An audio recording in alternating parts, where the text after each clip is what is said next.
హస్తినాపురాన్ని శంతన మహారాజుకు తండ్రి అయిన ప్రతీప మహారాజు పరిపాలిస్తున్న సమయంలో చేదీ దేశాన్ని ఉపరిచర వసువు పరిపాలించేవారు. అద్రిక అనే అప్సరస చేపరూపంలో ఉన్నప్పుడు ఉపరిచర వసువు వలన సత్యవతి జన్మించింది. రాజర్షి అయిన ఉపరిచర వసువు ఆ బాలికను జాలరి నాయకుడైన దాసరాజుకు ఇచ్చాడు. పుట్టుకతోనే ఆమె శరీరం నుండి చేపల వాసన వచ్చేది.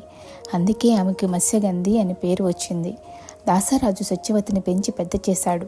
సత్యవతి తన పెంపుడు తండ్రికి సహాయంగా యమునా నదిలో పడవ నడుపుతూ ఉండేది. ఒకరోజు గొప్ప జ్ఞాని అయిన పరాశర మహర్షి తీర్థయాత్రలు చేస్తూ యమునా నదిని దాటడానికి జాలరి కన్య అయిన మత్స్యగంధి సత్యవతి పడవ ఎక్కారు.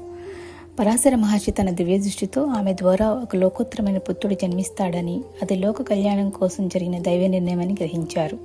పరాశర మహర్షి ఆ దివ్య సంకల్పాన్ని సత్యవతికి వివరించి ఆమె కోరిక మేరకు ఆమె శరీర దుర్గంధాన్ని పోగొట్టి మైళ్ళ దూరం వరకు సువాసన వెదజల్లేలా యోజన గంధగా మార్చారు. ఆ సమయంలో సత్యవతి తన కన్యత్వానికి భంగం కలుగుతుందని భయపడగా మహర్షి ఆమెకు సంతానం కలిగిన తర్వాత కూడా ఆమె కన్యగానే ఉంటుందని వరాన్ని ప్రసాదించారు. అలాగే పగటి వెలుతురులో లోకం చూస్తుందని ఆమె ఆందోళన చెందగా తన తపశ్శక్తితో చుట్టూ పొగమంచును సృష్టించి చీకటిగా మార్చి ఒక పవిత్రమైన ఏకాంతాన్ని ఏర్పరిచారు. పరాశర మహర్షి మరియు సత్యవతులకు యమునా నదిలోని ఒక ద్వీపంలో ఒక బాలుడు జన్మించాడు. నల్లని వర్ణంలో ఉండటం వల్ల కృష్ణ అని, ద్వీపంలో జన్మించడం వల్ల ద్వైపాయనుడు అని ఆయనకు కృష్ణ ద్వైపాయనుడు అని పేరు వచ్చింది. సాధారణ మానవుల్లా కాకుండా ఆయన పుట్టిన వెంటనే పెరిగి పెద్దవాడై వేదశాస్త్రాలన్నీ కరతలామలకం చేసుకున్నారు.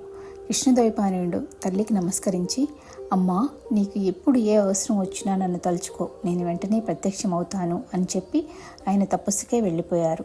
ఆ తర్వాతి కాలంలో అనంతమైన వేదరాశిని సామాన్య మానవుల మేధస్సుకు అందేలా ఋగ్వేదం, యజుర్వేదం, సామవేదం, అథర్వవేదం అనే 4 భాగాలుగా విభజించారు. ఇలా వేదాలను విభజించి వ్యాసం చేసి అమర్చినందున ఆయన వేదవ్యాసుడిగా ప్రసిద్ధి చెందారు. ఇలా సత్యవతి ఒక అసాధారణ పుత్రుడికి తల్లిగా, యోజన గంధగా తన జీవితంలో కొత్త అధ్యాయాన్ని ప్రారంభించింది. కొంతకాలం తర్వాత యమునా నది తీరాన వేటకు వెళ్లి విహరిస్తున్న హస్తినాపురం రాజు శంతనుడు గాల్లో వ్యాపించిన యోజన గంధ అయిన సత్యవతి శరీరం నుండి వెలువడి అద్భుతమైన సువాసనను అనుసరిస్తూ ఆమెను చేరుకున్నాడు.